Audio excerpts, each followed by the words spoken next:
everyone.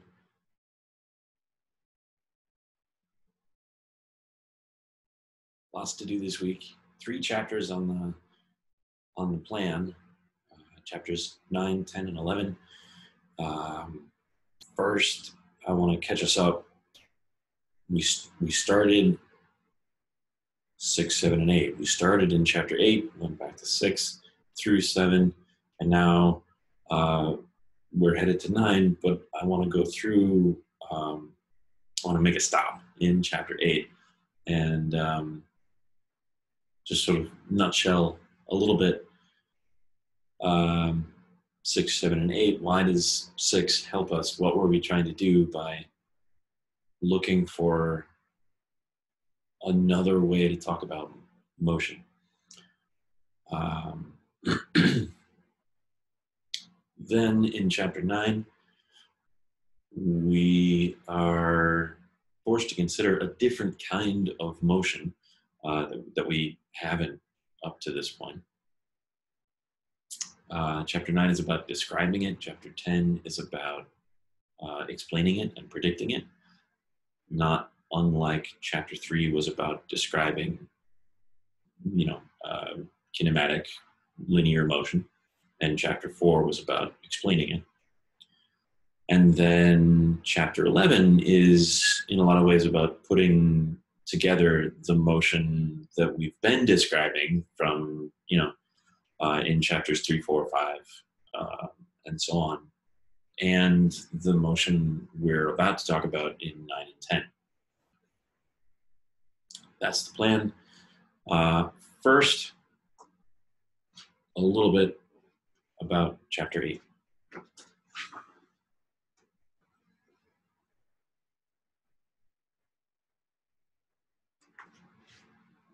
We left off in chapter 8, just before we came back to talk about chapter 6.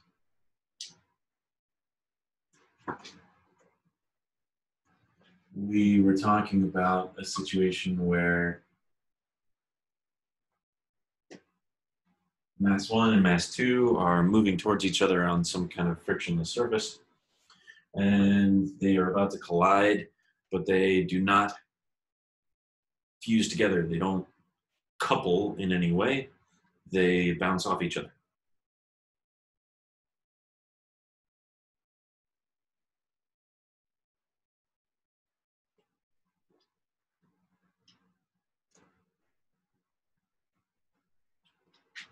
We know that since the floor is frictionless and that we're going to ignore the air resistance, we know that the sum of the forces external to the system of two masses is 0. So therefore, the momentum of the first one, or the momentum before they collide, should be equal to the momentum after they collide.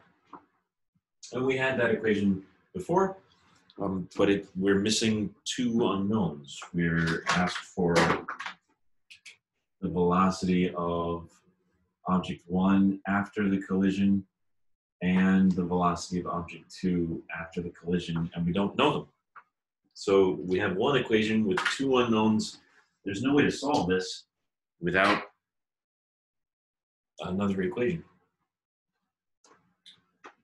So now that we have chapter 6 and 7, we can look and say, all right, we know that the sum of the forces, the sum of the work done by non-conservative forces is related to the change of kinetic plus the change of potential energy.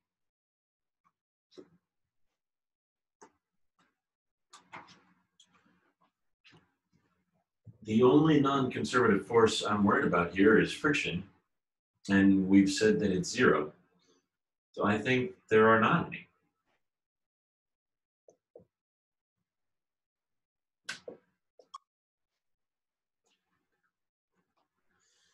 And moreover, neither object changes height. There are no springs, so I don't think there's any potential energy change to worry about.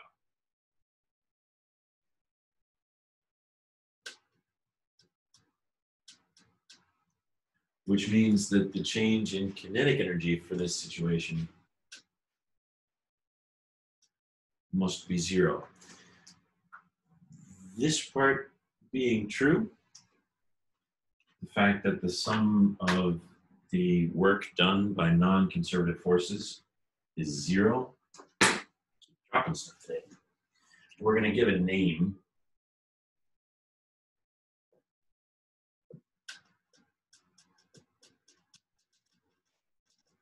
We'll call collisions of this type elastic collisions, which is a little bit confusing.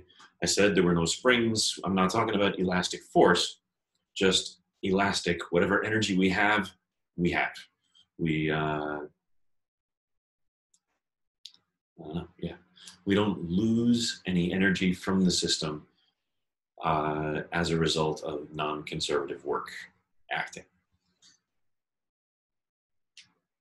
Not every collision is elastic. Sometimes objects collide and some energy is lost. Maybe to, maybe in a car accident, for example, like the one on the accident reconstruction worksheet, the total kinetic energy before and after the collision are not equal.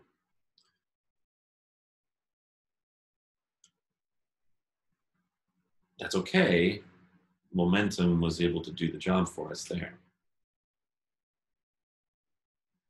If we are faced with a not completely elastic and not completely inelastic, in other words, if they collide and stick together, that's completely inelastic. And we've already seen that momentum is enough to solve that problem.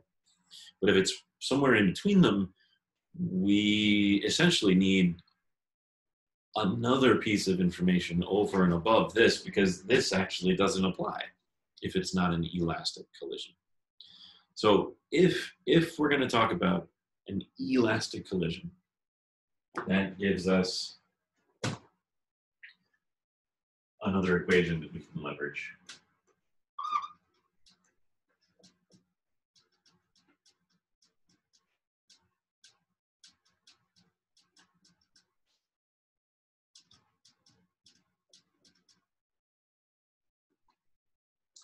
That the kinetic energy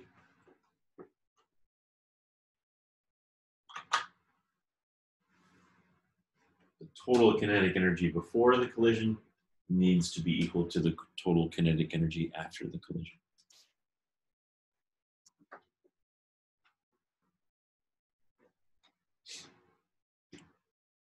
We weren't able to say this until we went back to chapters 6 and 7 and obtained for ourselves another law about what is and is not conserved under certain conditions.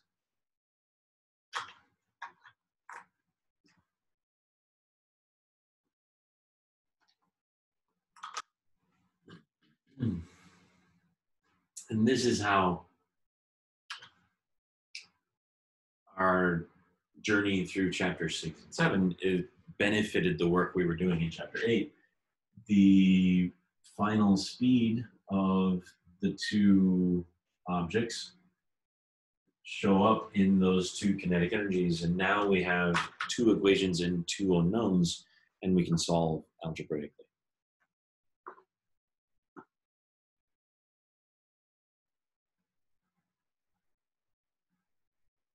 It's not a particularly fun solution. The kinetic energies go like velocity squared, speed squared, and these just go like velocity. So we do have a quadratic system, and we're gonna have to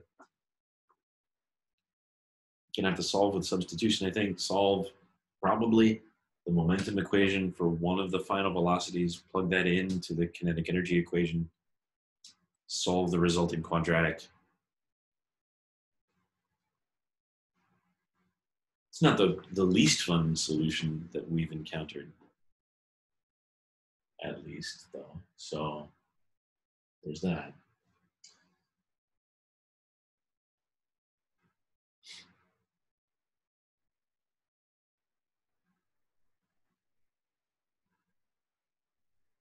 But this is why we went back to chapter 6 and 7, so that we could identify what it means to classify collisions as elastic or inelastic. And then if we have an elastic collision, to talk about what does that mean? What does that do for us as far as being able to talk about the final state of things?